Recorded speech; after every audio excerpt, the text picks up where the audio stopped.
Another edition of Living the Dream podcast. I'm Beto Duran. As always, thank you so much for watching, listening, all that good stuff. Rate, review on iTunes, Spotify, all that stuff. You guys know the deal. You've been with me for a lot of years. And if you've been with me for a lot of years following, one of the most popular episodes I ever did, we did it in Pasadena at my friend Al Quintana's baseball facility, Playmakers, now called Legends. And it was with Sam Quinones. I think he might have been like episode 40 or something like that. I never met the man before. I just knew that Gustavo Arellano told me, you got to interview Sam Quinones. Sure enough, I thought I was going to interview him because I was watching one of those cop TV shows, the true crimes, everything else, about the Avenues gangs here in Los Angeles. That's what I was watching. And I saw this guy. I was like, wait, that Sam guy, that's who Gustavo talks about. I didn't know Sam was a LA Times writer. He was a highly accomplished writer. I just knew that he was the guy about the crime and knew what was going on. That's what the podcast was going to be about. It turned out to be about his adventures all over Mexico, being chased out by the Mennonites in Chihuahua, and we didn't even get into it. And I said, we got to do a part two. Well, part two is finally happening, I think, 4 years later because Sam has been so busy. He's an accomplished author. He's fantastic. We've been trying to get this together for the last year. His Twitter bio, Sam Quinones 7, says, journalist, storyteller, author of Dreamland. He mostly tweets stories. It is awesome. But today, I saw this tweet that he had earlier in March. He said his first book is now 20 years old. It's about Chalino Sanchez. True Tales from Another Mexico, the Lynch Mob, Popsicle Kings, and Chalino. I kind of think that we're going to talk about Chalino, but I know with Sam, we're going to go into so many different other stories. It's going to be fun. It's going to be adventurous. And it's awesome to have him here. Sam Quinones 7, how are you doing? Thanks for coming back, and I can't wait.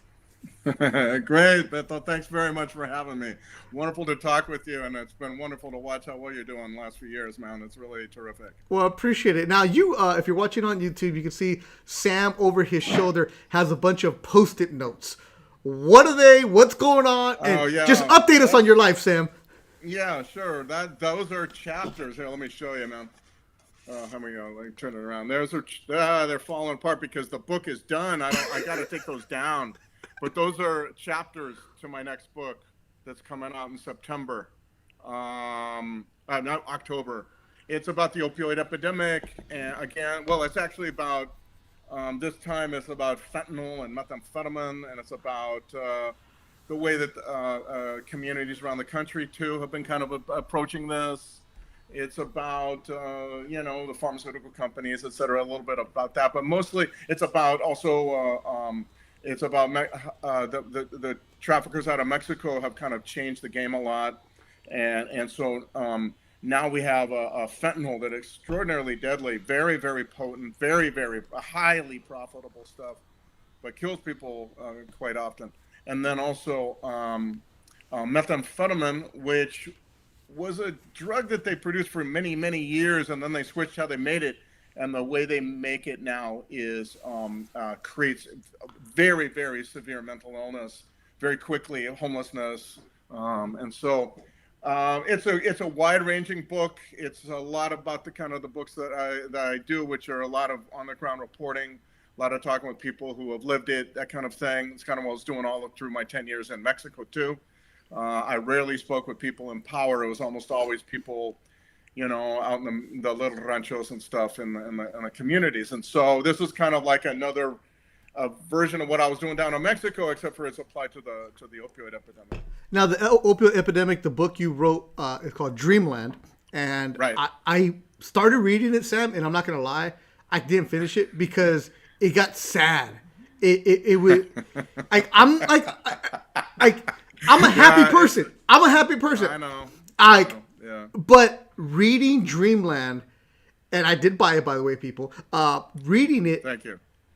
I was so sucked into these people's stories that they were just normal people. Yeah. And I didn't know much about opioid epidemic at all because you don't think about middle America having drug issues and let alone pills. The only adventure I had with that was when I had like 15 years ago, I had ACL surgery and they gave me Vicodin. And I'm not a medicine guy. I don't even like taking Tylenol. But when I took that Vicodin, I was like, wow. That's when I was like, this is crazy because the pain I have in my knee from ACL surgery is just gone. So I can see people going for that.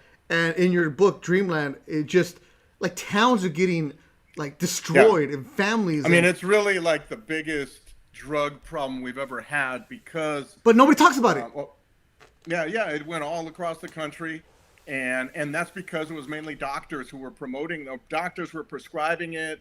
Yeah, and they never really told you. They were doctors who didn't have much control over, much training in pain management. So they give you these pills. Like I got Vicodin, the same pill. I got Vicodin after an appendicitis I had, and they like just take as needed, and almost like it was aspirin or something. I was like, okay, yes. I didn't know what it was. This was before I started, and that stuff is highly addictive if you're not careful, and if you keep using it, using all the bottle. I used 2. They gave me a big bottle of 60 pills, man, and I used 2 of them. And that's kind of the story of the country, all across the country, and that's why it's all across the country.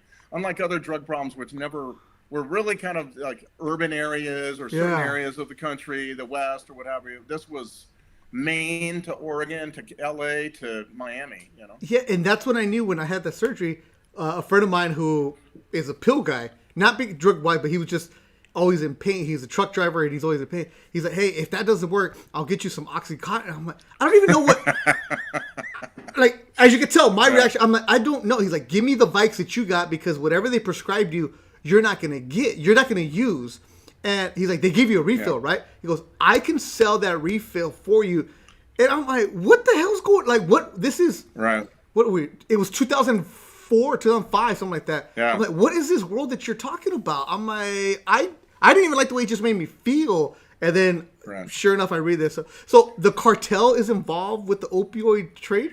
Well, no. See, what happened was with the opioid thing was that doctors overprescribing these pills created this enormous supply all across the country. We're talking like a beginning in the mid 90s. You were like 10 years into this. Your situation was about 10 years into it. And so all across the country, doctors bought into this idea that you could prescribe these pills to pain patients, people who were in pain like you were, and they would not get addicted. Now, that was true for some people, but it was in no way true for everybody. Lots and lots of people got addicted. And so much of that stuff came that a lot of it spilled out, just like your truck driver friend was eager to get in and he could sell it on the black market. There were black markets that start up all across the country. And so you get even more people addicted because so pills at parties, pills kind of replace beer and bonfires and, that kind of, marijuana kind of, it just like becomes a pill thing. All these people get addicted. And then the drug trafficking world of Mexico figures out that these pills are chemically very similar to heroin, and they figure out, well, damn, we never really made much money selling heroin for years now, but now there's a new market, and they get into it. So the Sinaloa cartel gets into it, and others get into it, and they begin to market heroin. They begin to sell heroin because they see lots and lots of people not being able to afford pills on the black market where it's $1 a milligram. That guy would have sold those pills. Whatever it was probably like, I don't know what the milligramage was on your pills, but he would have sold it for probably like $1 a milligram normally. And so if you're, I gave it to him. I gave him the refill. Yeah, that went straight to the black market, dude. Wow. And so all these pills began leaking out and created these black markets. And a lot of people got addicted that way too. And so you have this wide, vast new population of opiate addicts who very quickly become heroin addicts because they can't afford the pills anymore on the street. And that's when the traffickers from Mexico figure out, oh man, this is a new market. We could get into this. And so they begin to do that right about that time, right? 04, 5, 6, Sinaloa cartel figures this out. I wrote about guys from Nayarit, who had figured it out long before. They were one of the pioneers in this. But then after that, the cartels come across fentanyl, and the book kind of describes the case in which they finally understood that you didn't have to grow poppies, you didn't have to own land, you have to pay farmers to harvest the stuff. You could make this stuff in a lab with certain chemicals that you could get from the ports of Manzanillo and Lázaro Cárdenas in Michoacán. And you could get all those chemicals, and if you had control of law enforcement, which they did, you could make unending amounts of that stuff. And that's what generally began to happen. They discovered fentanyl, and they really just discovered that meth 2 was, or already taught them this, that if you can make drugs in a lab, it's far better than growing this stuff. And so we're really in a time now when all of this has taught them very well that they don't need to grow drugs anymore. They can make them all. And particularly, again, they don't care about the land anymore so much as they care about, do we have control of the ports? Because from the ports come all the chemicals, from the world, from India, from China, from Czechoslovakia, or Czech Republic, rather, whatever. So anyway, that's kind of that's the story. And the next book, this next book that I'm coming out with in September and October, rather, describes how the cartels went from like plant-based, like the old ranchero class from, like Durango and Nayarit and of course, Sinaloa, Chihuahua. They were all about the land. They were farmers essentially, and now their children and grandchildren really, the heirs to all that are really about making in labs, getting to know a chemist real well, getting that chemicals coming from India, from China, and then making your own dope. That's why no need for sun. Yeah, people just thinking like, oh, like those Mexican cartels, it's just about land and what they're doing. They're like so far advanced of what's going on. Everybody's knowledge is what we saw in Narcos, right? So that's what we know. That's our reference point. But it really is, because you had your boots on the ground for so many years. Like, you saw the evolution of this, Sam. That's crazy. Right. Yeah, no, it's the narco thing, the stuff that goes, that's the history, and the history is absolutely based in the rancho, in Michoacan and Jalisco and Sinaloa, of course. But that's a long time ago. That was a long time ago, and the benefit, the profit of fentanyl. I talked to a kid from Orange County. Now he made his own. He bought a fentanyl from China, and then he had a pill press, and he made counterfeit oxycodone generic 30 milligram pills and sold them. He would buy a quarter gram of fentanyl from a Chinese chemical company. They'd ship it to him. Not really like a puzzle box, those puzzles you make in your family dining room, kind of. And he got it, and he could make $5,000 paid for that quarter gram of fentanyl. He could make $2 million. Stop! In revenue, from producing the pills, Oh. He got caught. Now he's doing 17 years in prison. So there's also that. But wow, like I said, that's another probably for another time. The name of your book that's coming out in October, what's it called? It's called The Least of Us: The True Tales of America and Hope in the Time of Fentanyl and Meth. And the October 12th or something like that is when it comes out. All the information, you should go to samquinones.com. Dreamland is the book that we were talking about right now. I got to finish it then, just because. Like you said, I'm a happy guy. During the pandemic, I was reading I know, dude. And it was just people who had a normal life, a normal 9 to 5, and then they're on the streets of just throwing it away. And like, you don't realize, like, I've never done drugs. I'm not my thing. I'm not even gonna pretend I've been around it, but it just seeing that, it's like the demise of somebody like this, like overnight. Yeah, the lesson it taught me, I have to say, but was. There's no such thing as recreational drug use anymore. The drugs are so potent, so unforgiving, that you use, like someone says, hey, I got a pill, you got some pain, I got a pill, like it's a friend of yours. That friend may not even know, but that what's in that pill. But the truth is, very quickly, either if it's a legitimate pill, it's going to begin that addiction process. It could very, very, very easily kill you. It happens all the time with fentanyl now. No such thing as like recreational drug use anymore. It's too deadly. I listened to Martin Moreno, a comedian, the Yo-Yo podcast, and he talks, he's in his 50s. He talks about when he was a teenager, early 20s, traveling around, and you're popping rubies and blue pills, and like, he's like, all these crazy drugs and that we're doing. He goes, and all of us are fine. Well, to an extent, they're all fine, but like how it was recreational. You just go to a party and there's pills there and you're fine, and then you wake up the next day and you're good. Not like how now it's just... Dude, you're losing. I know. So many times, so many Facebook messages from from moms. You know, my son used this stuff a few times, and then boom, he was dead, and or he used it once, and he was dead. It's like all those old myths about drugs that we used to believe, we used to be told, and we laughed at back when we were coming up. No, that doesn't happen. Now it happens. That's You know, crazy. And it's a scary thing. It's really scary. It's the chemicals. It's the chemicals that are involved. Yeah. So the book that I wanted to talk about with Sam is he tweeted about it. Sure. Is True Tales, and you can order it on Amazon. True Tales from Another Mexico, the Lynch Mob, the Popsicle Kings, Chalino, and the Bronx. You have it up Where right did it now. go? There we go. There it is. Go. True Tales. My little baby, my first book, man. That was your first book, Sam? Yeah. This was a product. See, I went down to Mexico. There you go. I'm fancy. I got the technology now. I'm ready to go. There you go. You're looking good, bro. So I went down to Mexico to kind of brush up on Spanish, actually really learn Spanish better. I spoke very poor Spanish.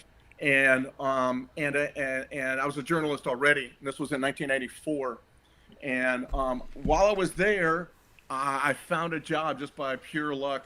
Right about the time Luis Donaldo Colosio was murdered in Tijuana, this magazine that was published in English in Mexico through the Excelsior newspaper was looking for, and I got a job with them. And I went back to the United States, quit my job, took a 95% cut in pay to go down to Mexico, and just be a foreign correspondent. I really didn't like where I was. I was in Seattle. It's not my favorite place. A lot of rain. I'm from California. I'm an LA boy. You can't handle that kind of weather if you're from LA. I don't think too well.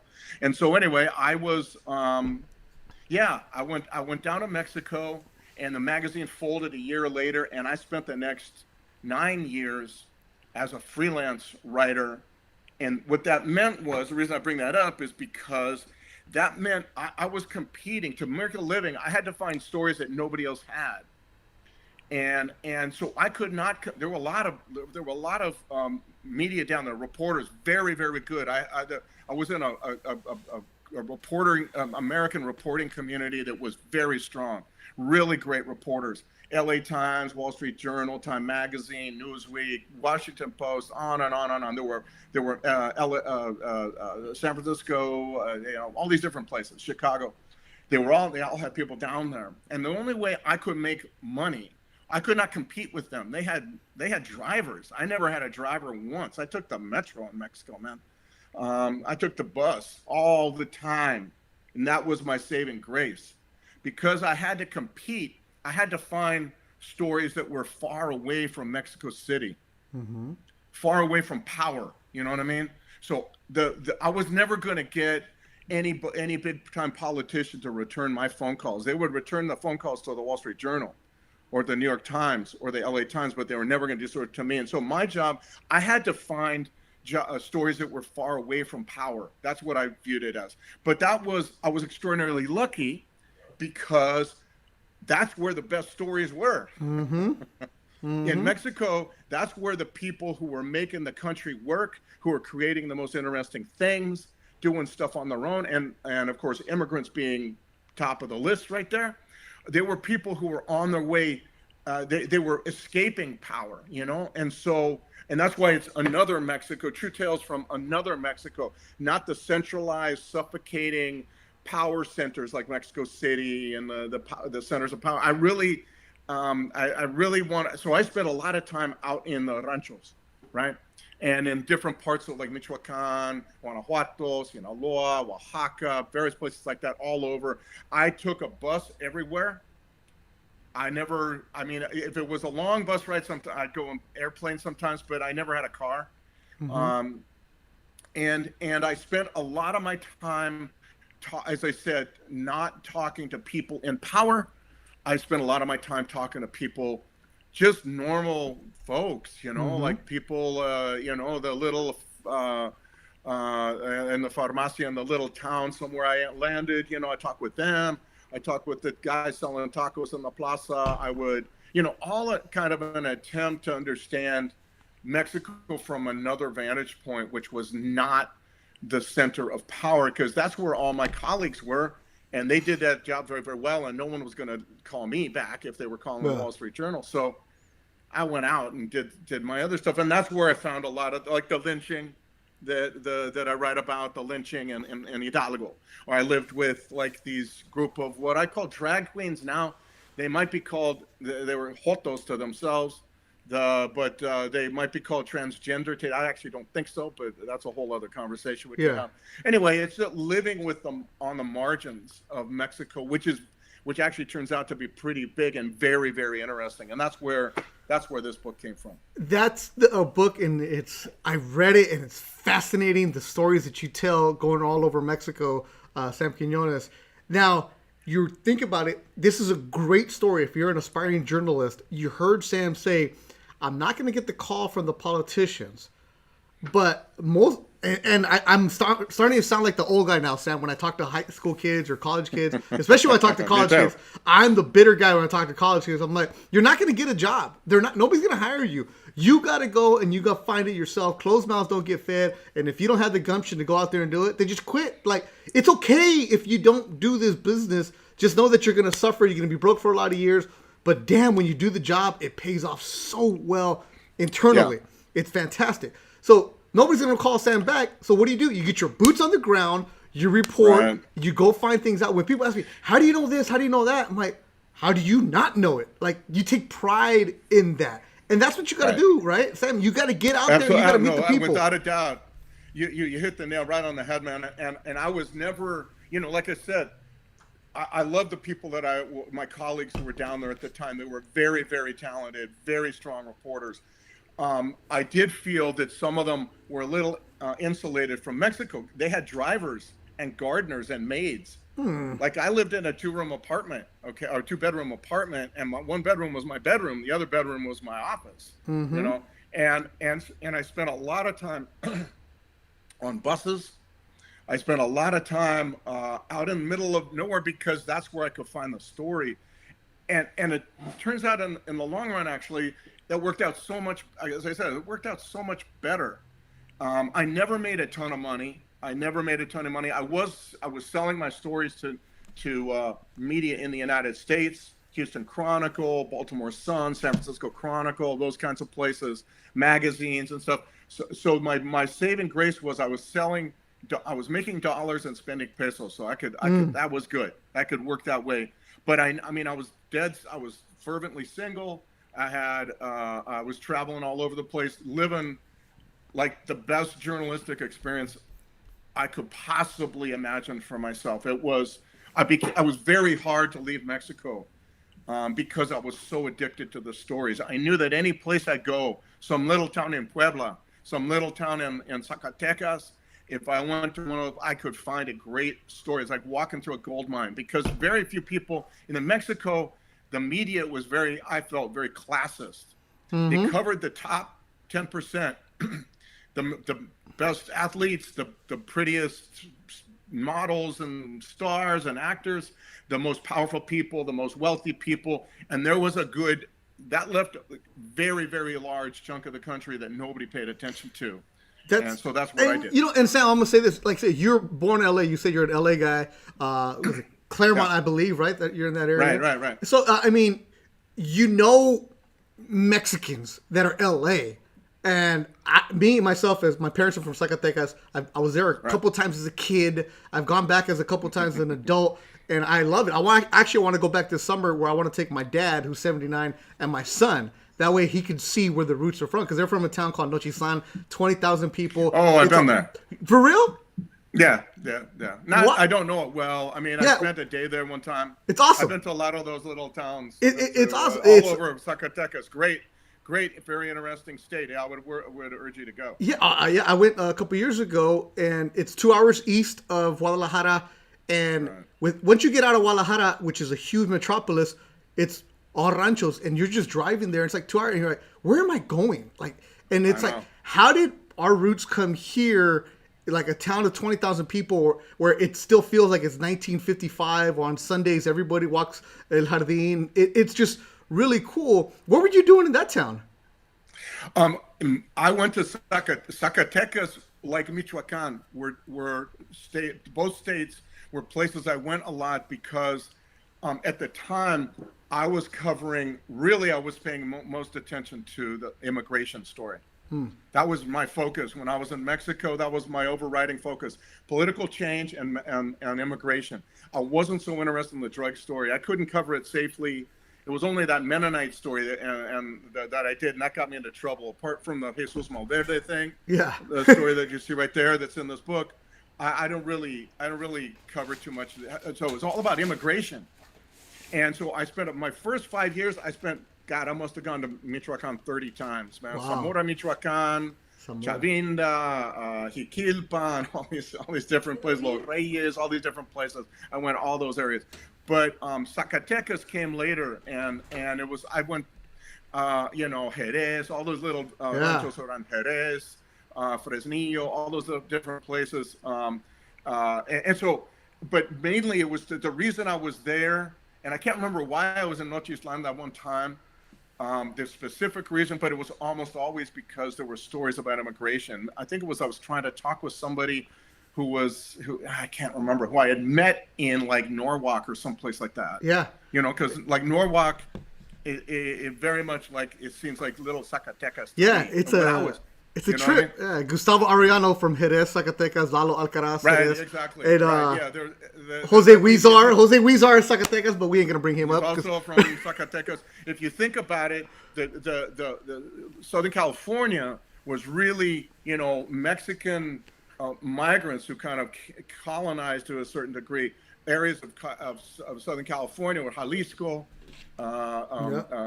Zacatecas, Michoacan, and Sinaloa. And those four, I would say, and Oaxaca. Cannot leave the Oaxacans out. They just don't live in the same places. Yeah.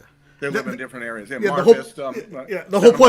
whole point before I even got to the Noche Sample was how I, being an LA pocho, don't know much about Mexico.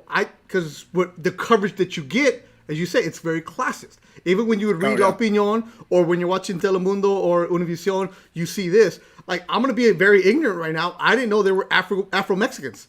I didn't know that. I didn't know that Cancun is actually closer to Cuba than it is to the United States. Because my ignorance of, like, also being the American and not paying attention to where you're from, and it's part of growing up and getting older. That's why I want to go and explore more Mexico. So you've been to all over the country, and you saw it, and you kind of had that renaissance for yourself too, because it went from doing a story to all of a sudden 10 years later you're there. Yeah, I really went down there initially for 3 months to study Spanish. And I found this job, and I stayed for 10 years, and it was the best. I took a huge, as I said, a huge cut in pay. I was the happiest guy. I really didn't like the job where I was. I didn't like the town where I was in Seattle and so on. And I was the happiest guy for 10 years. It was like I was in it was like the Alice in Wonderland. I was walking around like this gold mine, fascinating country. And also I found one thing that to be true. So like, I was called Güerito wherever I went, right? And green eyes and, light skin. And so I was like, but what I found was if you showed up speaking good Spanish, and if you showed true excitement and enthusiasm and you returned, people at first they'd be like so stunned that they didn't really know what to think. But I'm talking about towns where they hadn't seen an American maybe ever. Very rarely. That was Nochislan when my sister took her husband Chris, who's from Youngstown, Ohio, and he's 6'4", and this is 1990, and they're walking by like pointing, and then my brother Gabriel takes his wife, who's of Japanese descent but born in Long Beach, and they're like, whoa, like people going to the other side of the town, and these are little tias and abuelitas that have never left this town of Nochislan, and just point. So it's like, wait a minute, this 6'4" Italian guy from Ohio, 5 foot Japanese woman who speaks Spanish, and is just throwing them off, and it's just like that's Mexico. It was I mean, it was fantastic, and what's more, if you knew and could honestly say that you loved understanding Mexico and loved the culture and loved being there for all the problems that I had, that's part of the job too. But I believe people could see that in me, And so when I would go to these towns, and I could talk to them about things about Mexican culture, and I knew certain names. Jorge Negrete, I knew who he was. I could Oh, talk about him. I knew what, the latest telenovelas and all that kind of stuff. I kind of felt it all, and I could quote Mexican songs to them and stuff that I'd learned and so on. All of that, I think people kind of, after a while, what I felt, I don't think it's the case anymore because all the violence makes it very difficult, but what I felt was an enormous openness once I showed people that I had put in the time and understanding and the reading and the attempt to understand and endless interviews with different people all across the country, that helped, of course, as well. So that to me kind of opened up the country. That's my feeling anyway. That was what my it really, my and there are so many stories in the book. It's a 20-year-old book, Yeah. but go and check it out. From Another Mexico, The Lynch Mob, The Popsicle Kings, Chalino in the Bronx, Sam Quinones. It's on Amazon. You can buy it right now. I swear it's going to be one of the best reads you'll have because it's all over Mexico. You have, as you say, I guess it would be called transgendered now, but the Tepito, you're all over the place. But Sam, Right. I got to play this because this is gonna, as our bosses would tell us in journalism, play the hits, get the clicks, all that other stuff. This song right here, Right. you hear it? A little Chalino Sanchez. All right, I got to get rid of it because YouTube is gonna knock us off. What is the deal with Chalino Sanchez all these years later, and why did he make the cover of the book? The Chalino story was a fascinating story. I first heard about Chalino from guys in another chapter in the book who were part of the story called West Side Kansas Street. West Side Kansas Street was about a bunch of kids from Zamora, a little kind of like the slum area of Zamora, Michoacan. Two of the guys in this little neighborhood, godforsaken place, really sweet kids, but two of these guys had gone north to Maywood, right? Okay. They had lived in Maywood. I think they didn't really do anything very productive in Maywood. I think they sold crack and that kind of thing eventually, but they joined a gang called West Side Kansas Street, right? So they joined West Side Kansas Street, and they don't really even know really how to pronounce it too well, but whatever. They get WKST on the back and all that stuff. And they, and like most immigrants, when they go north, they come back home. They better have good stories to tell about all the stuff they did and how they achieved this and all the money and all this. These guys come home with nothing, zero. The only thing they have is their gang affiliation. So they start kind of a subsidiary of West Side Kansas Street for a while on this little godforsaken slum area on a big kind of thoroughfare out of town in Zamora, Michoacan. And I came and I did a bunch, I hung out with those guys for weeks and weeks and weeks. And that was my first long-term story in Mexico. Along the way, these guys start telling me about Chalino Sanchez. And I never heard of the guy, right?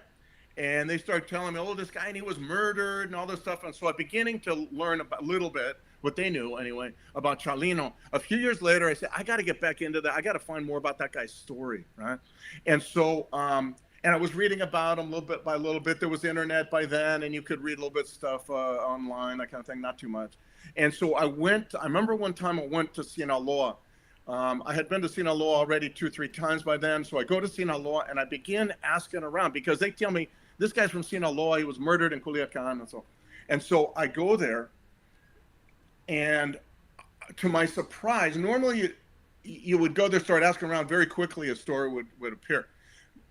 But with Chalino, I would go there and people would say, oh yeah, I know him, but I don't know his story. And I could not understand why. And I spent like 2 weeks, I think, must have been a long time, trying to figure out what his story was in Culiacan. And you could remember, a lot of people had heard his music, but none of them knew the personal story. And so then I decided, well, I'm going to go back up to LA, and so I went back up to LA, and I can't remember who the first phone call was I made, but very quickly it was clear to me that Chalino's story, he might have been Mexican, but his story was an American story, and it took place in the Southeast cities. It took place in Paramount, where he lived, but also where he played a lot, which was El Farallon in Southgate. I'm sorry, in Linwood, El Parral in Southgate. A lot of the musicians that he used were right in that area, and that was his big first market. It was a bunch of people, tens of thousands of people by then, who had come from those little ranchos, just like Chalinos, right? And they had come and they had done well. They had bought their used trucks on credit, and they were working at a factory in Vernon, and they were from Michoacan, Jalisco, Zacatecas, or Sinaloa. A lot of them from Sinaloa in that area. And they didn't want to go back and relive the town where it was lawless and the family feuds and people killing each other for no reason and that kind of thing. But they didn't mind being reminded of it, from the shower, singing those songs in the shower in their safe home in Bell or someplace, you know what I mean? And so he began to sing these things and write these songs. Chalino was very much, I always think of it in this term.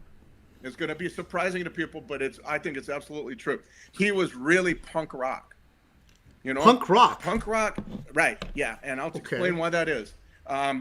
There were in Los Angeles. There were three forms of do-it-yourself, grassroots music that did not initially involve record companies or sometimes even the radio, and it was divided along racial lines. First was punk rock in the late 70s, early 80s in Hollywood. Okay. Then came gangster rap, and with the punk rock, they were all doing their own. They were all making their own records. They were putting on their own gigs. They were doing it all themselves. They were selling their records themselves. The same thing happened. Very similar thing happened with gangster rap in Compton. Using drum machines in guys' bedrooms and garages. They start making their own records. They sell them at swap meets. And then the third kind of ethnic grassroots DIY music was the narco corrido thing that Chalino started in the Southeast cities. So if you look at those three, they're very similar. And they're very different music, obviously. I get you. I get you. I can see it. I can see it. Chalino was making his own records, selling them at swap meets, car washes, all that kind of stuff. And that also appealed to me because when I was in college years before, excuse me, I was very into punk rock. I did a lot of promoting at punk rock concerts. Yeah, well, you went to Berkeley. You were doing it. Yeah, you're in that scene right there. You were anti-everything at Berkeley. Absolutely, yeah. But the cool thing was, and this is what also attracted me to writing this book here. Where am I going with that? Let me give you your solo shot. Yeah, there you go. Yeah. So this is a story of a bunch of people who are really punk rock. They by that I mean people who were not waiting for people to give them permission to start the Paleteria La Michoacana and start selling popsicles all over. Not waiting for permission, doing it themselves, doing their own basketball tournaments in the mountains of Oaxaca or in Santa Monica or Venice or someplace. It was people doing it on their own, not waiting for permission from above, from the center, the power centers to say, yeah, you can do that. They were just doing it. And Chalino was that. He was a guy who said, I can't sing. Okay, so I can't sing like Juan Gabriel. I can't sing like Luis Miguel, but who cares? I'm going to do it. And he went out and did it on his own. Very, very intrepid cat. Very courageous. Didn't listen to people when they told him, you bark. He himself would say, I don't sing, I bark. He knew, but he was this guy who was shredding all that stuff that came with the classic Mexican music industry. That if you were a singer, you had to look like a playboy, and you had to sound all velvety, Marco Antonio Solis, all those kinds of guys. Yeah. This was not Chalino Sanchez. And the stories that he sang, he was really a storyteller. He was a musician kind of only partially. He was really, the best of his songs are all great, great stories. They're really like an oral history of the Mexican rancho from like 1970 to about the time he died, right? And so you can hear these amazing stories that he recorded himself and he sold on cassettes himself. You know, I mean, the guy was totally punk rock. I love that about the guy. And so as I got into it, I began to talk with more and more people. Everybody I talked to gave me 2 or 3 more people to talk to, you know? And then I realized, oh my God, he was shot one time at a concert in Coachella, Los Arcos, the bar that's now closed. He was shot. The guy gets up on stage. I've talked to the email, exchanged letters with the guy who's in prison for doing this. The guy was high on heroin. He was high on booze, and he told me in a letter, he said, I just wanted to show Chalino my 25 caliber pistol. I didn't want to shoot him, but he pulls a gun and we start having this gunfight. And so I end up going to prison. Whoa. Wait a minute. This is the dude who, so Chalino's performing and the guy wants to show him his gun. He ends up shooting him and Chalino shot back. Yeah, because Chalino, as you will see in this book, had his gun with him. Always comes with a pistol, right? Where did I put it? There we go. Yeah. He's always got a pistol, and it's always loaded. And so he gets up on stage. It's part of the image. Yeah, but it was loaded. Partially, you know, like the image of being like the valiente from the little rancho, right? But it's also like he knows that there are people out there aiming to kill him. Yeah. A lot of people. He was part of that beginning of that drug war between the Arellano Felix and the Chapo Guzman Sinaloa cartel. And he was the Sinaloa cartel side, but there were other guys who were constantly looking to kill him, and they eventually did. But anyway, so he's on stage singing, or maybe I think he's reading notes from people, and this guy, Eduardo Gallegos, gets up on stage, and he told me he was so zoned out. He was also, it's possible now he's maybe a little mentally ill. He may be at the time as well. And he wanted to show Chalino the gun, he said, and Chalino pulls the gun, and all of a sudden they start shooting, and 800 people in the club that night, I was told. Of course, they all bail, and there's purses and shoes and everything. The cops show up a while later, and there's like nobody there except for like purses and shoes and coats and all these people like fleeing. A lot of them drove back to Mexicali. Wow. You know, it was just insane. But people, that's reporting. That's reporting. It's don't let me hear the word. Let me go find the guy who shot him in prison. You went and got him. I wasn't able to. I haven't so far been able to visit him to talk. And but I you actually asked if I could come visit him, and he's kind of said no in a polite way. But he was happy to kind of. I've got several letters from the fella, and last I heard he was in Vacaville, which I think is the mental hospital. I don't know exactly what his story is. Sam, that the story that goes the urban legend that Chalino was given a note to read, and then it said that you're going to kill? No, that's not the one. No. That was before he died. That was within an hour or two before he was the last show. So it's a separate one. It's a separate story. No, the articles. Was like in Coachella, you know, where all the farm workers. It was a big club, and it attracted people. And Chalino was so big by then in the Mexican. I don't want to call it the underworld. It's not the underworld. It's the underground kind of the people. He was not on the radio. He was not on records. He was not in the record stores. Any of that kind of stuff. But people heard he was coming, and people literally came all the way from Mexicali. To see the show, and of course lots of people from the surrounding area and all that stuff. And one guy died. One guy, he would have been saved had his friends not piled him into a car and drove to the nearest hospital. He bled to death, but according to the police officer I spoke with, they said the guy who investigated the whole thing, he said if the paramedics arrived, they would have put a stop to that bleeding and he would have lived. But, you know, his friends were freaking out, not knowing what to do, and so they drove him off. One guy died, but Chalino was shot, I can't remember, on the side. The other guy was, Nacho Hernandez, his accordion player, was shot in the butt. I can't remember if Eduardo Gallegos was shot at all, actually, right now as I talk to you. But whatever the case, this is just simply, he was already big. You know, but this made him even bigger. And I talked to a guy, a friend of mine, who no longer lives around here, but he was Chalino was kind of from a rancho similar to his in near Culiacan, and he said that his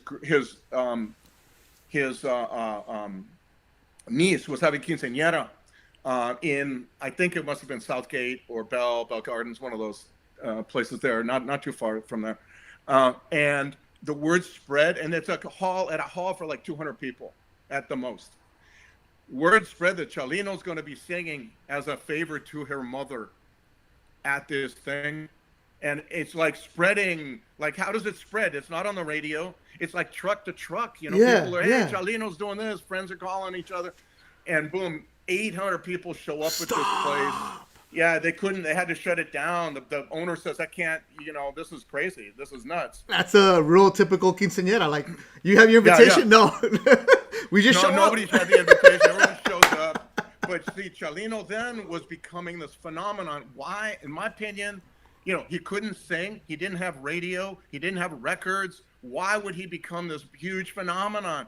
Because he was singing these stories that everybody in that area knew from growing up in it. They felt it. And he sang like they did. He wasn't Marco Antonio Solis, right? Yeah. He wasn't Luis Miguel. He wasn't smooth. He wasn't smooth. Right. No, not at all. He was rough, and yet he reminded everybody of where they had come from. And some people loved to remind themselves of that. They just didn't want to go back and live it again. Wow. They want to be the guy with only sandals and the cacique with rifles and all that kind of crap. They don't want to be a part of that, but they do want to kind of remember it.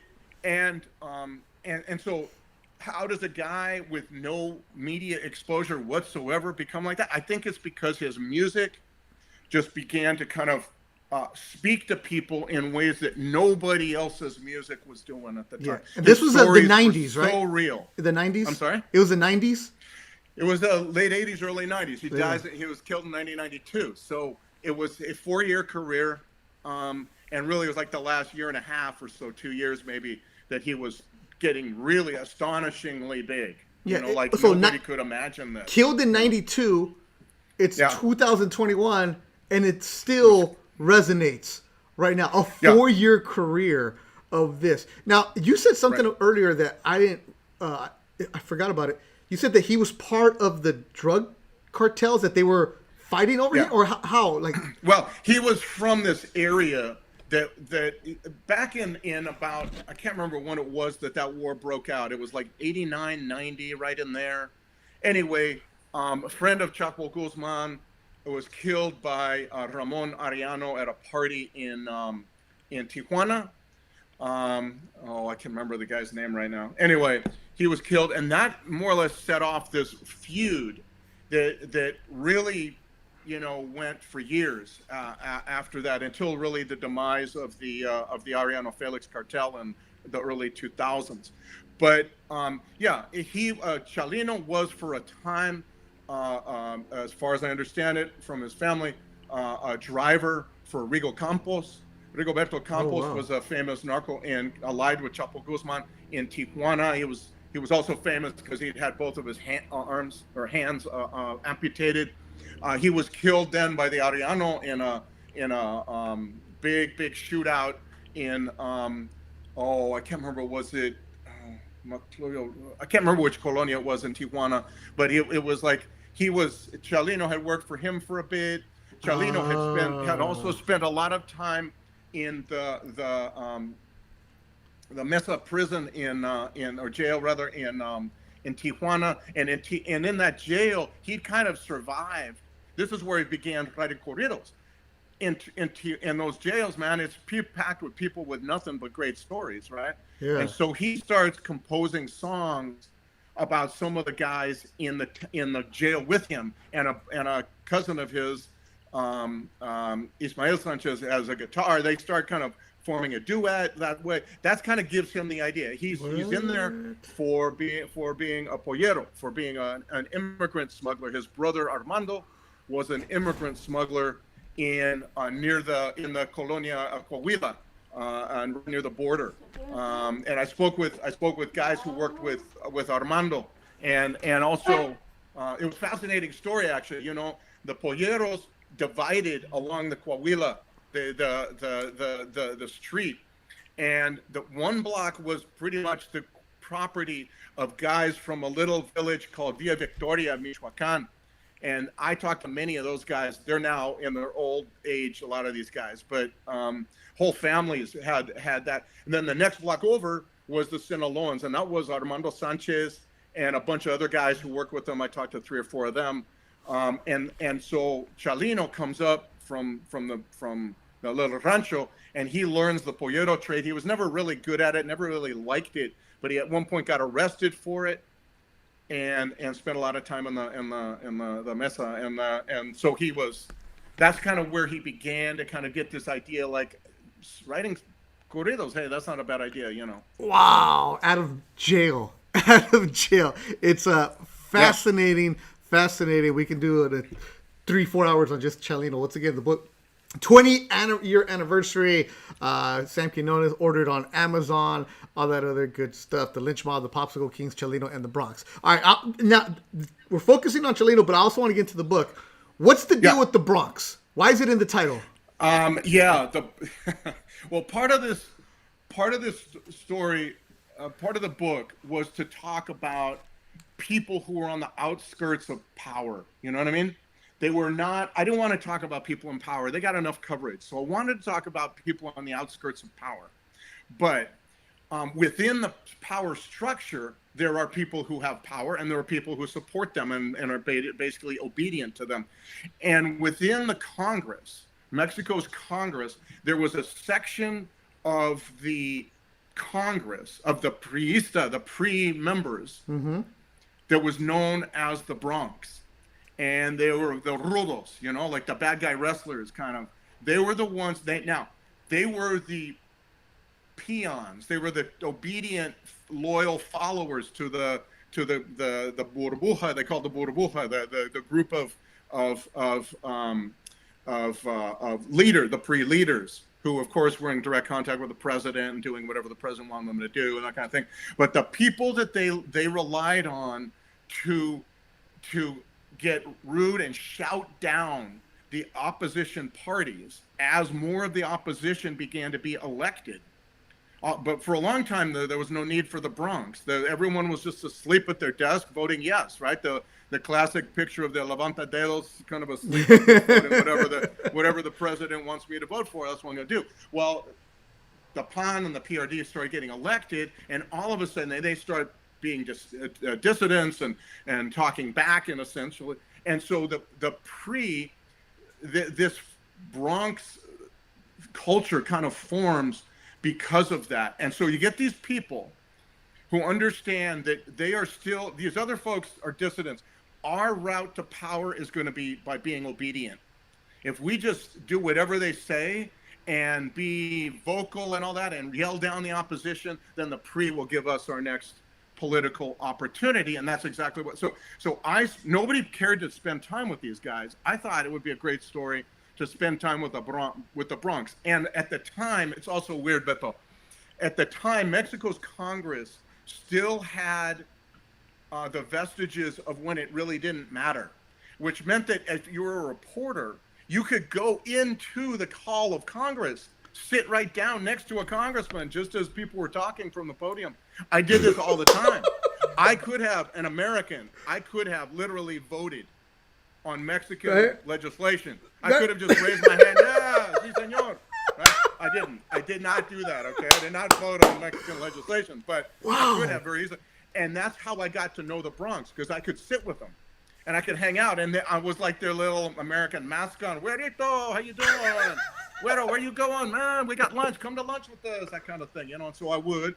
And I began, and it was really the story of how people on the margins of power aiming to be in power one day would had to behave very obsequious, very weak, very kowtowing, and trying to show the burbuja, the leaders, that they were more radical and they were more vocal. And so the PRD guy would get up there and they would shout him down, fatso, but gordito, all that kind of stuff, and they were like this rabble, and so I spent a lot of time with the Bronx. Now, I'm not even sure the Bronx would exist anymore. I haven't been back for a long time, and eventually they changed it so that reporters couldn't just kind of hang out. I would hope that the reporters aren't there going, rawr!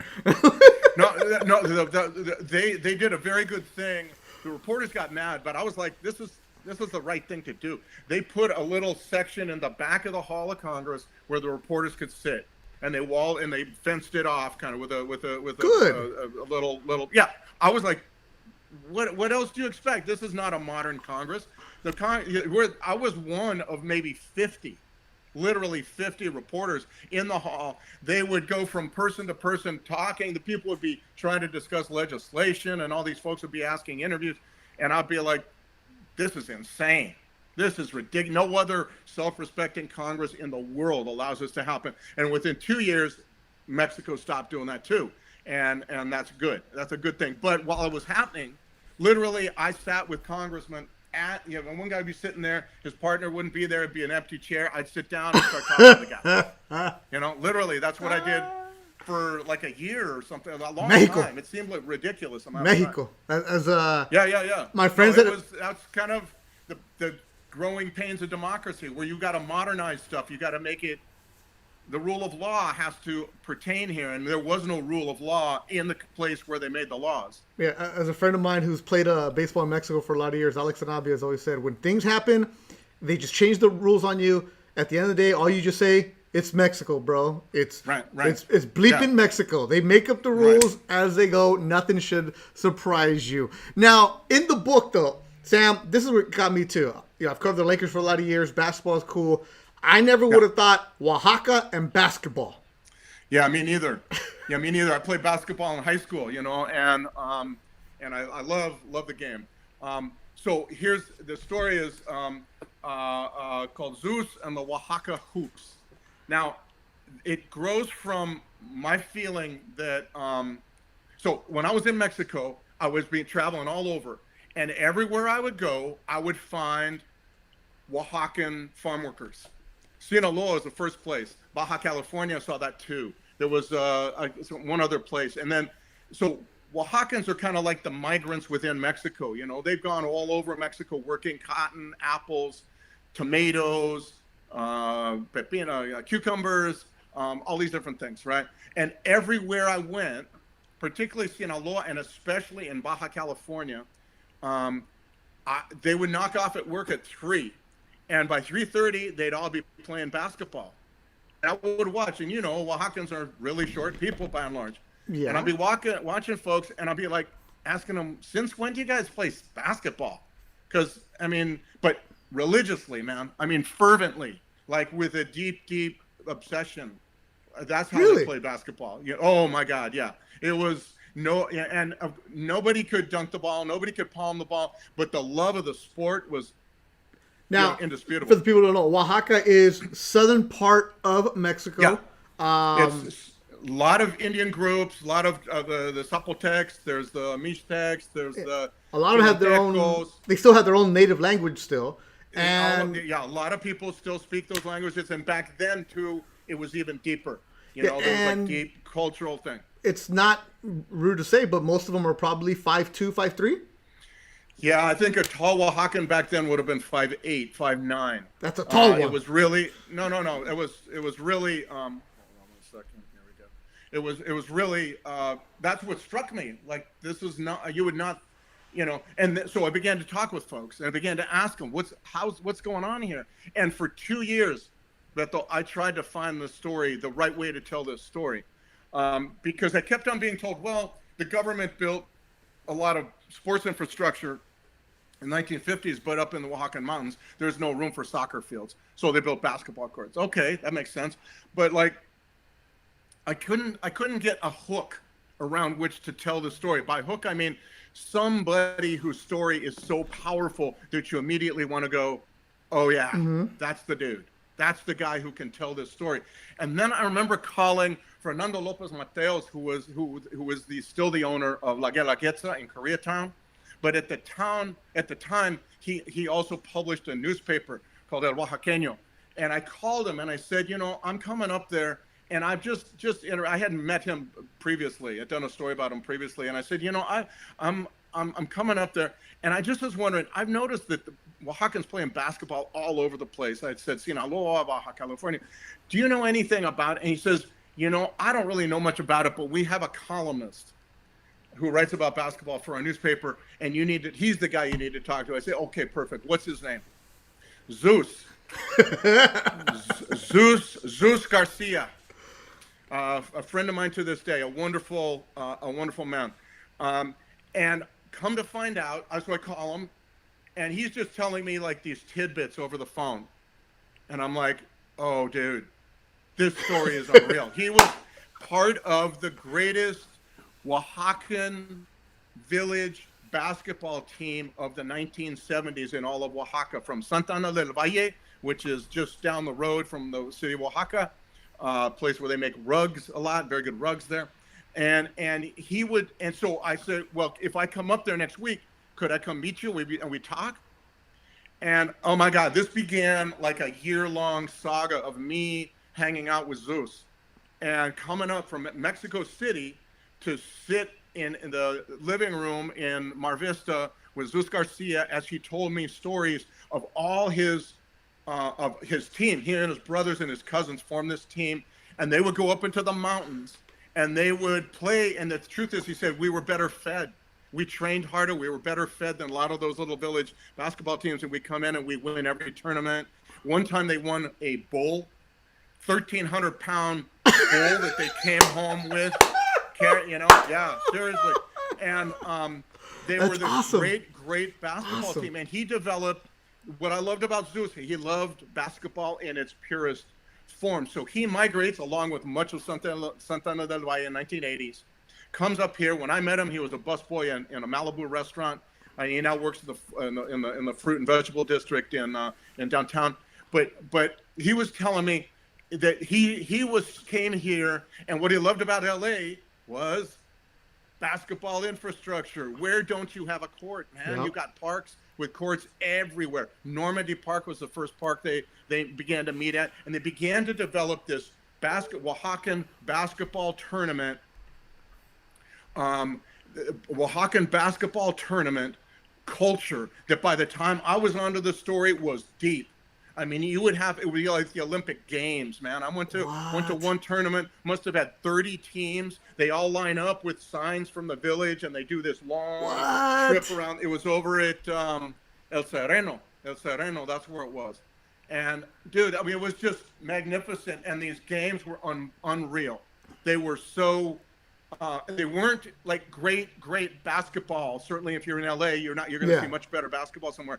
But there was an obsession with the sport, and with Zeus, it was almost like he was giving up everything else to preserve the sport of basketball in the land of the basketball infidel, where the refs don't call charging, the refs don't call traveling. The refs are, you get all this stuff that's going on. No, this is not pure basketball to Zeus, And he forms this team. When I'm there, when I come up, he has formed a team of the best Oaxacan players. Raza Unida is the name of the team. It doesn't exist anymore, but it was his brother, cousin, the various other players that he met, a lot of them from Santana. So it was just me following this guy on his quest to preserve basketball in the land of the basketball infidel, which is Los Angeles. And at the same time, I come to understand that basketball, this 21st century hip sport, is really long ago became traditional indigenous culture down in Oaxaca, where they would have every fiesta, they would have the mass, they would have the banda, they would also have the basketball tournament. And the fiesta was really judged on how good the basketball. Did a lot of teams come? Was the play good? Was it an exciting game? And then I went back down to Oaxaca and began to go to some of these tournaments. I went to especially the Copa Benito Juarez, which takes place March 21st in Guelatao in Oaxaca. And I'm telling you, I've got pictures of that. It's 5,000 people ringing this little outdoor court. And it's just the pride that they have, right, Sam? That's what it is. It's not the best basketball, but the pride. Devotion. And also they understood that basketball in LA, there's all these things tearing us apart, separating us. Space, commute, language, all these different jobs, all these different things, families and so on. Basketball is where you come together as a community.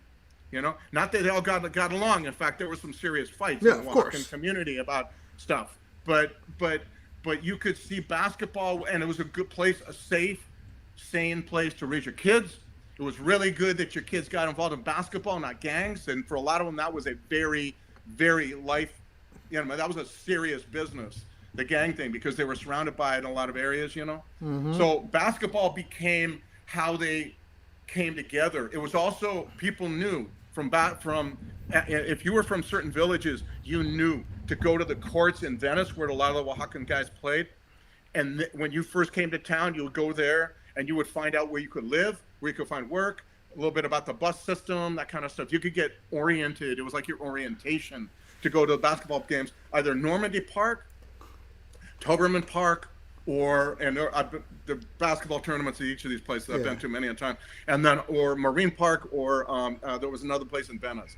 And so all of that was how people came together, right? In a land where even Mexicans didn't like them.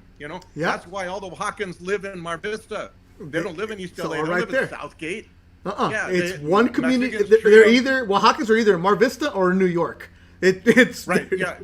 And the reason is why don't you live in East LA? Why don't you live in Southgate? Why don't you live in because the Mexicans treat us like dirt. So that's why they all live together. They all speak their own languages, and of course, all of them. This also got me onto the other story, which is the Zapotecs, particularly. Basically the heart and soul of the LA restaurant industry. You cannot have Hollywood deals being made in Malibu or Santa Monica without being cooked for and served by Zapotecs from Oaxaca. It's absolutely part of the culture. These are men who never ever would have cooked an egg back in their hometown, but they come here and they learn. And they got to. They see a way up. They see a way up and out through restaurants. Yeah, Sam Quinones, you're on fire right now. I know we could do this for hours. The book is called True Tales from Another Mexico, The Lynch Mob, Popsicle Kings, Chalino, and the Bronx. It's his 20th anniversary. Go and just buy it on Amazon right now. Get it on Kindle, whatever. It's actually very limited to find it. Dreamland is his original book from 2015 about the opioid trade, and you actually got a picture with Bernie Kosar. Hey, that's all that matters when you're in Ohio, the former Browns quarterback. Follow Sam on Instagram at Sam Quinones Photography, and then he has another book coming out in October. For all information, go to samquinones.com. Sam, this is the last one I want to finish with. All right. Yeah. Everybody has gone to a paleteria. Everybody has the paleta man come down the street, or you'd go there, and then reading your book a year ago, it turns out all the paletas are run by two brothers? No, not really. Well, they started by, not run by. I mean, it's now created. Yeah. Created. Yeah, there was basically, it's one of these great stories, and this is a story I've written a rough draft to a children's book, picture book. I want to write the story of the village where everyone makes popsicles. I think I could make a great picture children's book. But anyway, I've got a manuscript for it. I just need to go back and polish it some more. Anyway, yeah. So again, talking about the great energy that comes out of the Mexican rancho, right? Which is one of the things I loved about the Mexican rancho, man. There's like people who will not be stopped. You know what I mean? Uh-huh. And so there was this one kid, very young, leaves a little town called Tocumbo in the state of Michoacan in the 1950s, go to Mexico City, never smelled a woman with perfume, never seen a car, this kind of, all of a sudden he sees it all. Long story short, he begins to work in a small ice cream place. He starts his own, saves his money, doesn't have enough money to live in an apartment and have a business, so he sleeps at his business. And little by little, it takes several years, but little by little he develops it, and he gets better, and he brings out his brother, and together they kind of start the kind of the kernel of what becomes the Paleteria La Michoacana, popsicle shops, which are all over Mexico, right? And again, relying on those networks at home. He begins to bring out, as he begins to grow, starts another shop, needs more labor, doesn't trust anybody in Mexico City. It's a big city. The only people he trusts are people back home. He begins to bring them out. They begin to work for him. They begin to learn the trade. Then they begin to start their own popsicle shops. Along the way, the brothers come to the realization, instead of selling popsicles, the best idea is to sell popsicle shops. Right? So they begin to start popsicle shops and then sell them to people coming in from Tocumbo and to Mexico City. And little by little, this begins to kind of an expansion like amoeba, dividing and multiplying and multiplying and multiplying through the 60s. Definitely in the 70s, begins to multiply like crazy. And then even more so, if that's possible, in the 1980s. And so what you find is all these people, por rancheros, come to Mexico City, learn how to make popsicles, and then go off on their own. They're all independent businesses. It's not a franchise. It's not a corporation of any kind. And that's what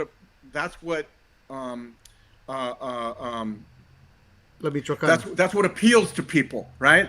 Uh-huh. Every single ranchero I have ever met wants really to be his own boss. Yeah. Right? Nobody wants to be really working. They'll do it, but they want to really be the so these guys see that this popsicle business model, popsicle store business model, is really like a canvas. You could do whatever you want with it. There's nobody telling, the font has to be like this, and you have to sell this and this and this. And so wherever they go, it changes. So if they're in Veracruz, really good mangoes out there, they make great mango ice cream. Pineapples, whatever. If they're in Sinaloa, that's another kind. It's like, and after a while, they begin to sell like nachos. They begin to sell licuados. They begin to sell aguas, sandia, limon, all this different stuff, right? And each one becomes like almost like a temple, almost like a masterwork of that owner. Does that owner want to put a lot of effort into it? Then they look like palaces eventually. It takes a lot of years. If not, then they look like hovels. And where I lived in Mexico City, there were 5. In like a 5-block radius of my house, there were 5. One, I didn't even dare go in. It looked so awesome. The others were beautiful. And I wanted to go in ones that showed that the guy loved his job or loved what he was doing, And so there were 2 or 3 like that. I went into a lot. And then I went out. But the most bizarre thing, man, was I could not believe this, dude. So I'm talking to all these paleteros, and really the place to find the paletero story is in Mexico City. That's where they all still live. They all have, by now, 15, 20. Some of them have 100 paleterias. Wow. So I'm talking with these guys. These are old dudes now. They're in their 60s, 70s, 80s. And I'm piecing together their story and all this stuff. And they keep on telling me, you got to go to Tocumbo. And I go, I'm going to go to Tocumbo. Bank on it. I'm going there, man. But,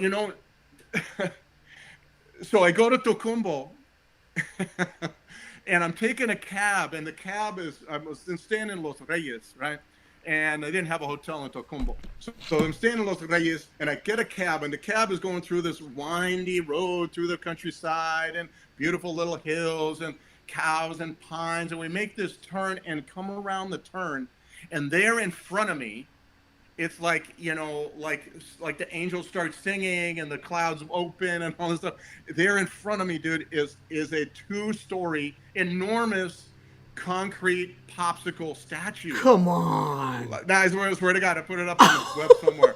It's beyond weird. I'm like standing there going, not once in all my conversations with these paleteros in Mexico City did they say, oh yeah, and you will recognize the town because we have this 2-story concrete popsicle at the entrance. So nobody told me any of this. They were like, I was like, hey, give the brother a break, man. Give me a bone here, something.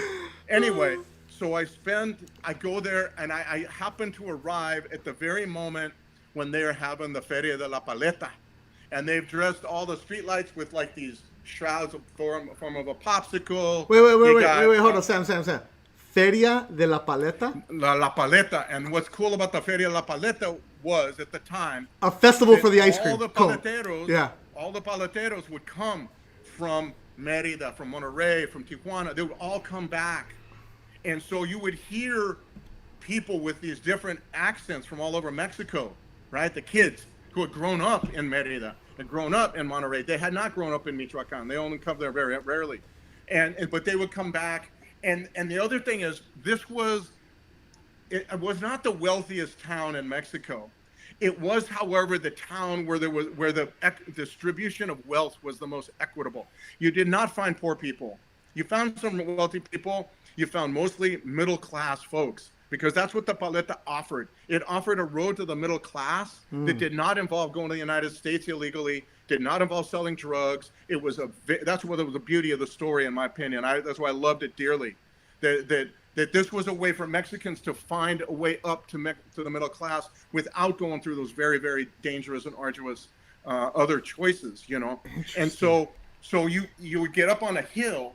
The houses were all very nice, right? They painted them all these different colors, and it struck me. I was up on the hill one day looking down at Tocumbo, and it looked like, literally, there was all these houses painted yellow and purple and green and blue and all this white and all this stuff. It looked like a whole bunch of paletas in a freezer.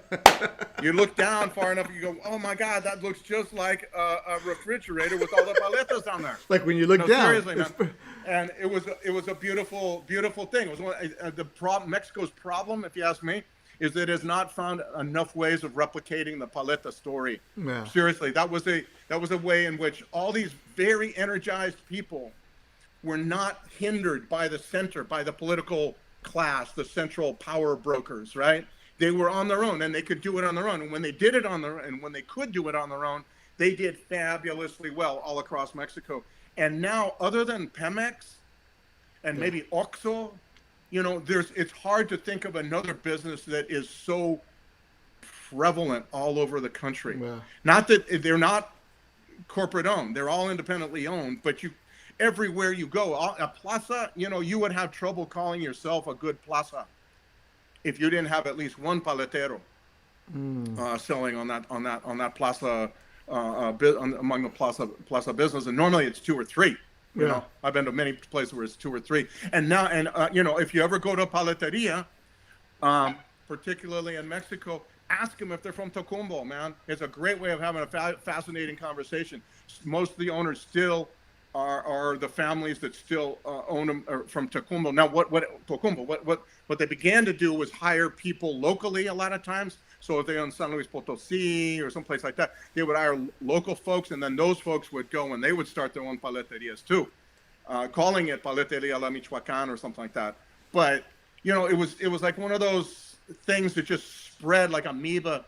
But what it did was, as I said, a route to the middle class that was far more decent and dignified than having to go in the trunk of a car or having to sell dope or whatever, It's a chance to live your own dream. And absolutely. Wow. And it's if you're listening to this podcast, I told you it's going to go all over the place, and that's just the Sam Quinones stories. That's from one book.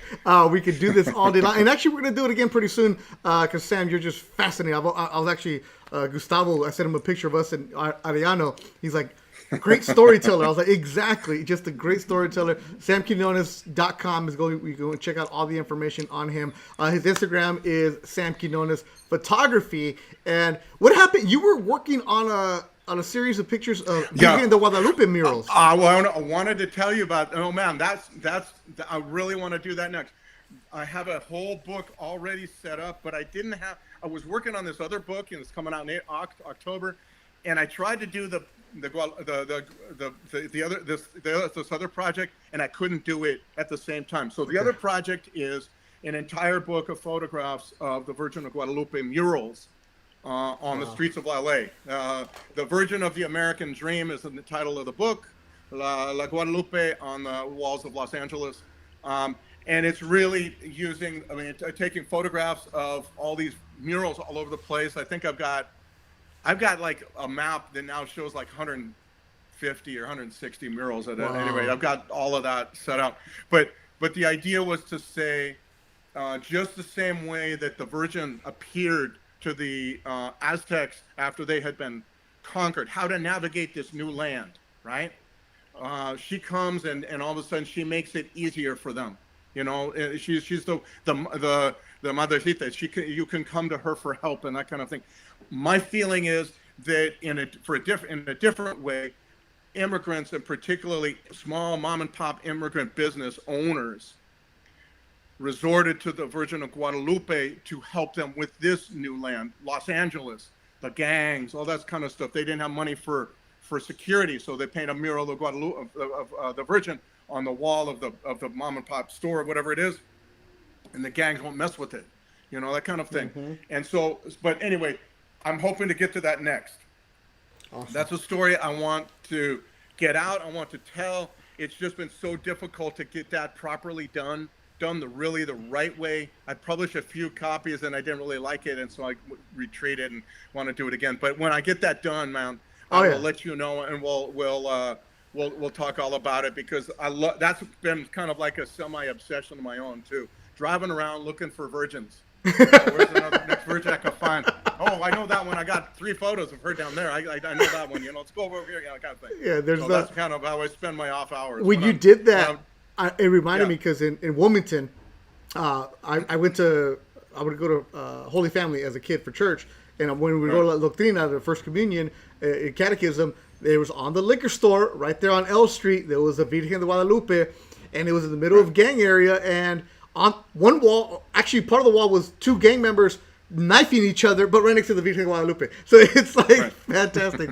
But you see it everywhere. It was like almost like a shield. Yes. People would put that up as a shield from the problems that they face, and remembering, of course, that these are mom and pop. They have zero capital. They have zero. Yeah. They're making minuscule profit, and they don't have money to be constantly painting over stuff and hiring security guards and that kind of thing. So she became their patron saint in almost a very literal sense, watching over the business. Yeah, when you see it in the projects of East LA, Boyle Heights, it's wherever you may be. So that'll be the next book for Sam Quinones. Sam, appreciate you. Thank you so much. Man. The Green Eye Bandit, our good friend Caesar, actually sent me a picture of his book, of your book that he bought, that he has. He's like, I've read it before. Cool to hear the stories. So thanks to everybody. Go and check out Sam's new book. It comes out in October. The title is The Least of Us. The Least True Tales of America and Hope in the Time of Fentanyl and Meth. It's a long subtitle. Man, Beto, I really cannot thank you enough, man. I love talking about this stuff, and I love talking about with you particularly. You always get me going on this stuff, and I just can't stop talking. I want to do a project with you where I want to be the producer, which means I don't do any work, and you do all the work, and I just want to follow you around.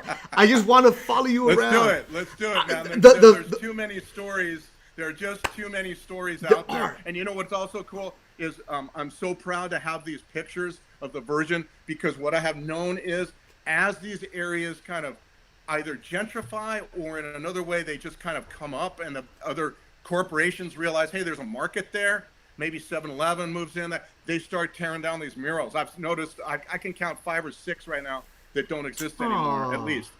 So I'm glad I've got documentation of them, but I'm thinking, man, I got to get out here and start doing something with what remains, still a lot, but shrinking, in my opinion, of these immigrant businesses, all from these little towns, that are all over, the little ranchos from all over Mexico, man. I just love that stuff. It's the lifeblood of the city, and I can't get enough of it, really. Yeah, right here. You've been great, bro. Thank you so much. Ignacio Villanueva says 1548 West Pico Boulevard. That's where there's a Virgen. That's his neighborhood mural. Everybody has I think one. I've got that one. Yeah. Ask him if it's